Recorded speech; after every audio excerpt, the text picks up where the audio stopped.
Hello everyone, and welcome once again to Arrow Discussions. I'm Captain Logan. And I'm Eric. And today we're going to talk about the Odyssey, or rather the episode called The Odyssey. Oh, I am incredibly misprepared. Yeah? Yeah, I read the Odyssey. I thought that's what we were doing. You told me. oh, I'm sorry. No. We're going to be talking about the Arrow episode. Well, that's unfortunate for you, Eric, because it would have taken you significantly longer to prepare for that video. I got the audiobook. Okay. You know, I thought it was funny that was that Oliver on the island says that was the one book he actually read in college. Man, Did I call bull on that? Well, hold on. He must have an eidetic memory, dude. that he was able to so easily conjure up that particular line. And I'm not complaining because that scene is awesome. But I'm just saying that I did think that was a little bit funny. I do like that he doesn't quite remember it right at first, and it almost bites him. Can I just call bull on the fact that that's the one book he actually read? Like knowing the kind of character he is, going to high school or like in high school and college and all of that. That's not the one book he actually accidentally read. Like the one book he would have read is like Catcher in the Rye, or like something like that. And when he gives the explanation where he's like, "Well, it's about a guy trying to find home," I'm like, "That's your problem now." Yeah, exactly. Yeah. But no, it's only the Odyssey because it's thematically relevant. Yeah. There were no Medusas here, though, or not. What's that? I said there were no. I said Medusas. I meant sirens. There were no sirens. Yeah, there were no sirens, and there was no Charybdis. There was no sexy ladies whatsoever in this episode. I was really disappointed. That's true. So, getting into the actual show, Eric, I think that it might be safe to say that the vicious cycle is broken. It doesn't completely make me think that them writing episodes is a good idea because they avoided their weaknesses in this episode. There's no That's true. There's no interpersonal character relationships. But it was a really fun and good episode. I have some solid. minor gripes, but other than that, it's a really good episode. It's probably the most action-heavy episode we've had thus far. Oh, it is, yeah, and I thought the production values of all the stuff on the island was really, really good. And we've been saying probably since episode 1, we're like, okay, at some point they're gonna flip it, and the island's gonna be the A story, and the what's going on is gonna be the B story. And I think it was worth the wait. Oh, it was worth the wait. This was the time to do it too, with all of the stuff with Slade. And the because I loved the idea last episode that, so Slade's really the person that trains him. And then we get to actually kind of see it. And their relationship, dare I say, is maybe the strongest relationship in the show so far. At least for my taste. And maybe part of it is a taste thing, but I really enjoyed the interplay of this great soldier guy who knows everything that he's doing, having to work with Oliver, who's completely incompetent, and then they totally, by the end, make me buy that those two kind of become friends. It's not just that. Here's a big thing, especially with the careers of the show being the writers. There is absolutely no reason that I should buy that over the course of this episode he becomes competent enough that Slade trusts him.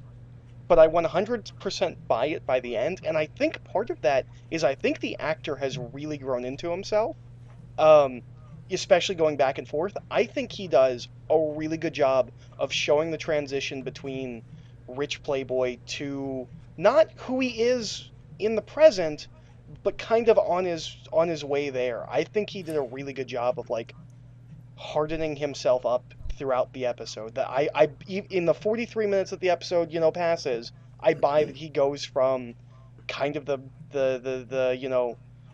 preppy guy that crashed on the island to who he is at the end of the episode, and I buy that Slade would trust him, and that's saying a lot. Yeah, it is, and I think that this was probably the most demanding episode acting wise for Steve Amell, I'd say. Oh, absolutely. And I made the same note that you had there. I was really impressed with that. I had to keep in a way. reminding myself that I was looking at the same actor. He's so different. Oh, yeah. Yeah. It's really impressive. And then when you get to the end of the episode and he wakes up and he has to deal with Felicity and stuff, I found myself really thinking about it because I was like, wow, this is not the same guy. Yeah. As the guy that we've been following through the island this whole episode. He's really impressive, and I think that we saw more acting chops from him here, and I think that he's growing into it. I think that this episode needed to be a lot later in the season. I'm glad that we didn't get these events 2 or 3 episodes in. I don't think his performance would have been as strong. I agree. Speaking of Felicity, I love that even with the revelation, they still played with us, and it still doesn't really make sense. What do you mean? When he gets in her car, she goes, "Oh, everything makes a lot more sense now." But then when she's in the arrow cave, she's like, "Well, I'm not an idiot." Like, and then she lays out, "Well, you did this and this and this." I was like, God, it makes as little sense in this episode as it has for the entire season. I still don't know whether she actually knew or not. I feel like she was just trying to look smart, like, after she put all the pieces together. Yeah, I didn't get that from it. No, I'm joking. I just meant because when he first gets in, she's just like, "Oh, everything makes sense now," and then it's like, "Oh yeah, I knew." Oh, I see what you mean. Yeah. Her performance still perplexes me a little bit in places, and I don't know if it's performance or just the way she's written. But I mean, like, she's this brainy airhead, and I don't know how else to describe her. Her constant, like, over-speaking herself is really weird. I can't say I can really think of a character I've ever seen who consistently, like, says things and then backpedals and then re-says things before anyone calls her on anything she ever says. Every single time, and it seems like that's supposed to be her charming thing, and her kind of weird shtick, and it's her like character tick. I guess I'm getting I guess I'm getting used to it, but it's her personality quirk. But I don't know. I think that some episodes they write it well, and other episodes they don't. And this was an episode where it was written better. Yeah. Well, I think it helps that she was in it. So, although not that she's in it a lot, but I think she has as much screen time in this episode as she's ever had. Like, I mean, right? Yeah. Well, I think part of it is I don't think she's ever gotten to play off Diggle before, and I think those two play off each other very well. They do, and I was a little bit disappointed at the end that she wasn't gonna stick around and be in the Arrow Cave a lot, because I kind of wanted to see her and Diggle together. I wanted to talk about that. But having said that, I do kind of appreciate her reasons, and I like that we've got somebody that's calling Oliver on the fact that he's killed people. I love the decision at the end. She's a pacifist. Because they play that well. I liked that. When it opens and she finds out, you as an audience member immediately assume she's going to help out. I love that she's like, "Look, I'll get my boss back." Although I hate her motivations where she goes, "Well, he was nice to me." I was like, that's the most 6th grade motivation I've ever heard. Yeah, that was silly. I agree with you. Well, not 6th grade, I guess 1st grade. Sorry, but they did play with our expectations. I didn't call that. Yeah, me too. I have a feeling that probably by the end of the season, when they get him back, she will have come around. But once she believes in him enough to think that he won't kill again, which we're not even sure from episode to episode, because sometimes he's just shooting guys in the chest, and I don't think that they're surviving. Yeah, and he seems to have gone through some character stuff where he would be more careful than that. Yeah, like last episode where he just went through that guy's house and just like took people out like in the chest constantly. Can we go back to the island stuff? Because I'd like to talk about the deal with Slade and his old partner. I also want to talk about that. Yeah, so his old partner is Billy Wintergreen, and Wintergreen is a character, and in the comics is he's his basically butler. Slade's Alfred. Yeah, and I like that they built that in, but of course they made the relationship much different. I thought it was an interesting twist. The thing that I'm really resisting about it, and I guess at this point I have to say that you were right about something that I didn't have a problem with before. And that's just in hindsight, now that I know what's going on, all of a sudden at the end of this episode, that guy's talking. Yeah, and I got the distinct impression that that's a voiceover. Oh, it's definitely a voiceover, but my point is, the only reason that he has no speaking lines through the whole season is because that's not actually Slade, and they don't want to tip us off about anything. I mean, he's wearing a mask. Why don't you just give them both the same accent and let him talk? Yeah, especially if they're both supposed to be Australian intelligence. Yeah, they're both Australian. I was a little confused by that. I feel like the only reason that it happened was it was just a production thing where they hadn't cast him yet. Yeah, they didn't exactly know where they were going with it, but they knew that they wanted to do this thing where he wasn't Slade. But I have kind of an issue with that. Okay. Okay, is he dead? Because he stabs him in the eye. Yeah, he gets hit in the eye. I really don't like the idea that he'll become like the Deathstroke. I feel like if he... I don't think they're going there. I hope not, because it just seems weird he lost his eye. I'm like, if he becomes the Deathstroke, then they should have just switched the characters' names. And it would also be really strange if they both ended up losing an eye. Yeah, so I'm not really sure how I feel about this. They made that big thing where you're like, oh well, his eye will probably get taken out because his mask was pinned through the eye and everything, and you're like, oh, and then like to take out the other Deathstroke's eye, I'm like, I really hope he doesn't become like the Deathstroke, because well, you know that my position is always, if it serves the narrative they're telling, I don't really care how much they go against comic book. But I feel like it would have served the narrative just as much to switch the names and make Slade that guy and Billy Wintergreen the other guy. Yeah, no, I know, but the only reason you care about that is because you know who those characters are in the comics. And the point I'm trying to make is that it would be, I'm agreeing with you in saying that if this other guy is the one who's missing an eye and is like the bad guy, okay, but I don't want him to call him Deathstroke just because that seems kind of counterintuitive. I don't think we're ever going to get that name said. If we don't, that's fine with me. I don't need that myself, but no, I'm fine with them not saying the name. I don't want him to be like the bad guy Deathstroke missing an eye, and then we have Slade Wilson hanging out. Yeah, just because it seems kind of pointless to have both. It seems like the only reason you're doing that is to kind of like confuse the people that know the comics, and at that point you're just messing with people. There's no reason for However, it. But so far with what they've done, I like it. I do really like their characterization of Slade, and I really like the fight between Slade and Billy. Yeah, that's great. Because one of the things that's bugged me about Deathstroke up to this point was he's always kind of like lumbering around. I always got like a Jason Voorhees vibe. Like, he doesn't really say anything, he just kind of lumbers, he's just kind of scary.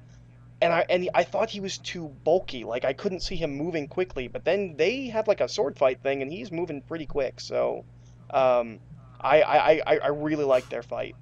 Because we know how much he thinks swords are cool. He even let Ollie use one at one point. That was pretty big of him. There's a line toward the end that I actually kind of laughed out loud at, and I don't know if you thought this was funny. There's a line towards the middle that I laughed out loud at. When Oliver toward the end starts kind of chuckling to himself, and Slade's like, "What are you laughing at?" And he says, I'm stuck on an island, and my only friend's name is Wilson." I thought that was funny. That's not the scene I was talking about, but that was... But that's a great line, and it would have been such a missed opportunity not to say it. And I didn't even think of it. That's what's so great about it, is I wasn't thinking of it. I didn't think of it either, and then I was, by the time they said it, it's so obvious, and if you hadn't said it, it's a missed opportunity. No, the scene that I laughed at is when they're having that conversation, he's sitting there, and he's like, scrubbing the twigs together, and then Slade just pulls out his lighter and lights it, and he goes, I've been working, or he says something where he's like, "You've had that the whole time?" He goes, "Yeah." And for us, it's only been like 30 seconds. He's like, "I've been working on this for 2 hours." And he says, "Thank you for the entertainment." I really like that scene. I like them together. They're a lot of fun.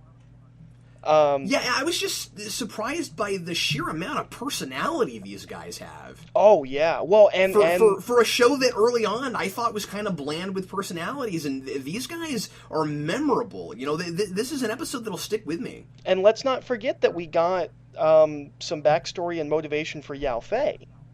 Yeah, that's right. And I really like that such a kind of dark and bleak seeming episode gets more optimistic by the end, because the whole idea, Slade's whole jaded motivation is what happened with Wintergreen, with the idea that people are at the core only out for themselves, and you think that that's the point with Yao Fei also going against Oliver. So you get to the end and you find out that everything he's doing is for his sister. Yeah, or is it for his? Is it his sister or his daughter? It's his daughter. Excuse me. Yeah, and so it's both sad and also optimistic simultaneously, because this is a guy we're supposed to like, and I knew there was something else going on, but I didn't know what it was. I didn't call that. I'm not sure where they. I didn't got call her that either. From, but yeah, that's a good question. Or how long they've had her, but you have to assume it hasn't. It just happened, right? Because he was on his own before that. Yeah, or they've had her for a little bit and he didn't know that they had his daughter until Oliver got captured. The way they played it in the scene, she seemed almost as if she was like really surprised, like it just happened. I'm not sure, but it played up kind of like oh, where am I? What's going on? Yeah, so I could see that. And we also get a mention of Slade's son Joe. I know he has a son that's a Titan named Jericho. I don't know if that's the same person, because I don't know what Jericho's real name is. Although I can't think of anything more like all-American than like Joe Wilson. Yeah, I think it's funny he's Australian. That is funny. But I thought this episode was a lot. Oh wait, actually, there's something else I got to talk about before we wrap up. Yeah, sure. They're really pushing that the mom's not evil. Yep, they're pushing it hard, and you know, I didn't care for the ending with that. I really or didn't at least like the ending. I don't think I like it because, okay, riddle me this, Batman. What changes Oliver's mind about going after his mother? It's that she's pleading for her children's lives when everyone else he's taken out has just tried to buy him off or just kind of stood there. Well, let me tell you, man, I saw a different scene than he saw. I did too. Because the scene I was watching was her distracting him so that she can get to a gun. Who was manipulating him so that she could get to a gun. Yep, I saw the same thing. That's what I saw. And I kind of expected him to be more angry with her after that. For using him and Thea as a shield. Yeah, exactly. How dare you go to this like pleading place where you're begging for your life for the sake of your children, and then because she, maybe part of it was just the way it was edited, but man, she reached for that gun so fast. And I also felt like she came out like she knew just what she was doing. I also felt like it came out like maybe it's the delivery, maybe it's the wording, but she's. I don't know, just when she's like, they've lost their father, they can't lose me. I'm like, well, you're mighty presumptuous. Like I know that makes sense, but like the way she's talking about it, I don't know. It's like she put herself up on a pedestal. I guess, but I just saw it as that's what you say to try to get a brief moment of sympathy so that you can get away or get a gun, and I don't understand why that changed his mind so much.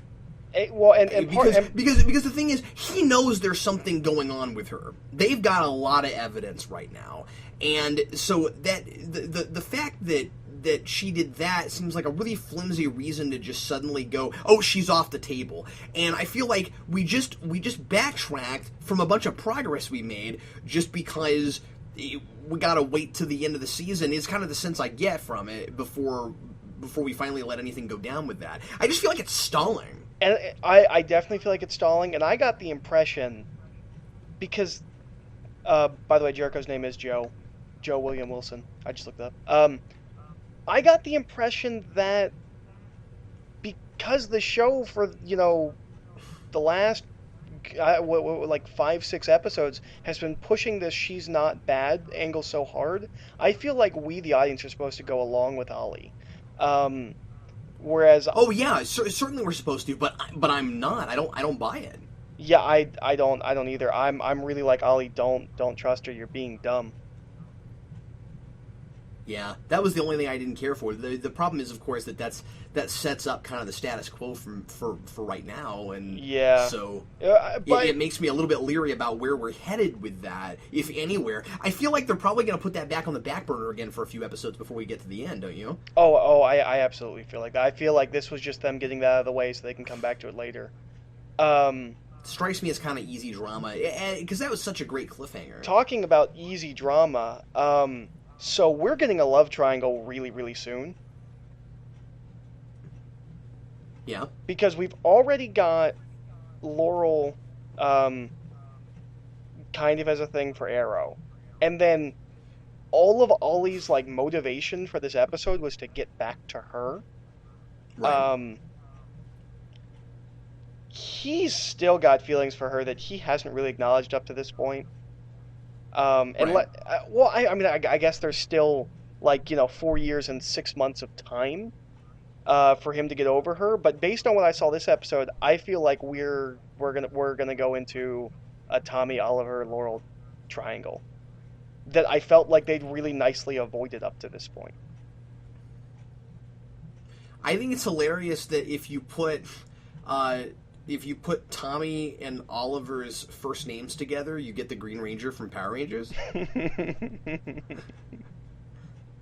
Anyway, no, I see what you're saying. I don't know if they'll go there, or if they'll go there as hard as they might have otherwise, because they've been really avoiding doing that hard of a triangle earlier in the season, when they really easily could have done it right out the gate. Maybe They've been avoiding it hard. What I don't want to see is a Green Arrow, Oliver, Laurel triangle, because that's just the obvious thing to do. maybe they wanted to get a lot of the plot stuff out of the way, or maybe they wanted to save that for a second season. I respect that they stayed away from that very obvious thing to do for over half the season. Maybe they've earned a little bit of that kind of drama. Maybe so, but I don't see enough evidence that we're going there yet. Okay, I kind of got that was the implication here, was that he's still in love with Laurel and he's just not letting anybody know. Yeah, but that's been the case the whole season. Nothing's changed, and that was all, like you said, all island stuff from 4.5 years ago. Yeah. Yeah. That should be his motivation right now. Given the fact that we don't have any Tommy and Laurel stuff this episode, I don't see that means that we're going to get a big giant love triangle with them. I think what's much more likely is that if the series lasts long enough, at some point, something will snap with Tommy and Laurel, and they'll leave, and that'll give Oliver the opportunity to come back in. I think that you will see them together again at some point, but I'm not sure it'll be because of that necessarily. It's possible, but I'm not saying it's likely. Yeah. Or I don't want to say that that's where they're headed this season anyway. But I mean, I can see why you're thinking that. I'm hoping we steer clear of it, at least for the rest of this season. But I really enjoyed this episode. I enjoyed the action. I thought it was really well done. I enjoyed all the developments we got this episode. I'm really glad that they waited to do an island episode worth doing. They waited to get far enough in the plot of the island to really just have a mostly island episode. Yeah, and they really sold me on all the island stuff they'd done previous, because I didn't really understand where it was going. And then when we got a whole episode for it, and like you said, it was worth the wait, I was like, oh, I see, okay. And I was surprised, because I thought this whole episode was going to be like Oliver getting trained. I wasn't expecting. It sort of is, especially in a but mentor not in the way I was thinking. I was thinking right, that this sure. was going to be like Ollie like finding himself. Well, I guess it is. It is Ollie finding himself, through learning all these things. But I thought it was going to be like a Karate Kid like thing. I wasn't expecting like so much plot stuff. We find out that the group of mercenaries are working for someone. Yeah, we learn a lot of stuff about the island. And there's something else that we learned about the island. I can't remember what it is. I know we've got 3 months till the next plane comes. Yeah, that's right. Which is nice because it makes this really interesting possibility for, like, the island is no longer aimless. They now have something to work towards as characters. Yeah. And I like that. I think that's a really good idea. Yeah, and that gave us that great exchange too when Oliver said, "Well, I thought you said I wouldn't be able to survive," and he said, "Well, that guy I was working with before couldn't survive, but I think you could." That's exactly the line. I'm like, this shouldn't work in a 43-minute show, but they totally sold me on it, and particularly the actor totally sold me on it. Yeah, that guy's fantastic. And I would definitely love to see him come in off island eventually, Deathstroke spinoff. Maybe not be just and maybe not just be a straight up antagonist right away. I like the idea. I mean, who knows what they're doing with the island, but like, and I do get the sense that he's likely to kind of be Oliver's Ra's al Ghul. I like the idea that he's later they're not, but who knows? They might not go that way. I like the idea that he's got kind of a code, because I'm wondering maybe if he's going to be one of those. Well, I got paid, so I'm going to finish my job. I'm not going to turn traitor. I'm going to do what I was paid to do. So he's got maybe kind of flimsy ethics. Yeah, sure. But I really thought this was a really fun episode. Yeah, and written by the showrunners. I know. I'm wondering if maybe they realize what their weaknesses are and they're picking episodes where they don't have to write those. Yeah, and it tells me that we probably have them to thank for some of the plot stuff we've liked. And for episodes we also have 6 episodes in a row without them. Cool.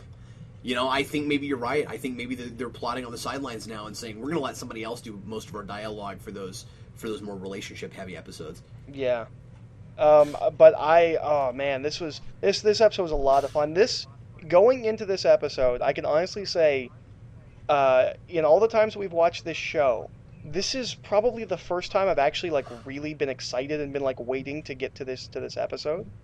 Yeah, I had that too. Like, not that I haven't been liking the show, but this is the first time where I was really like, oh man, I'm excited. Arrow, I get to watch Arrow in 2 days. Like, I'm really excited to see where it's going. Yeah, well, that cliffhanger was so good. It was, and I didn't say this on the thing last time, but Wikipedia had the next like 3 or 4 episodes, like brief plot synopses of them, so I knew that this was going to be an island episode. In advance. But looking at Wikipedia right now, because I always pull Wikipedia up when we're talking just so I can remember names and things like that. Sure. Those are all gone now. So I'm thinking those weren't supposed to be there. Oh, wow. Well, I'm glad because you were telling me about some of that and I was like, man, that spoils everything. Yeah. But I've seen some people commenting, I guess we're getting Roy next episode. I think I saw that on the last episode's comments. Yeah, I've been seeing that in comments. A lot of people have been talking about it, and I've been avoiding mentioning stuff like that just because. Oh, I'm sorry, I shouldn't have mentioned it. That ask us not to bring up any spoilers at all. Yeah, but and I don't watch like any of the previews or anything like that. Yeah, I don't go look anything up. The most I do is go to Wikipedia when we're talking about the episode, just to keep everything straight. Yeah. So yeah, I liked it. I'm much more optimistic about this show going forward than I was even last episode, because now I've at least got an episode by the creators that is genuinely pretty good. Yeah, boy, the place that my mind's in with this show is like a total 180 from where it was before the break. Yeah, oh, absolutely. It's kind of gone from a show that's pretty okay and has some potential to a pretty good show that I think really has the potential to become a great show. Yeah, it seems like it's well on its way. Well, everybody, thanks as always for listening to Arrow Discussions. We'll be back with you for another one next week, and we'll see you really soon. I'm Captain Logan. And I'm Eric.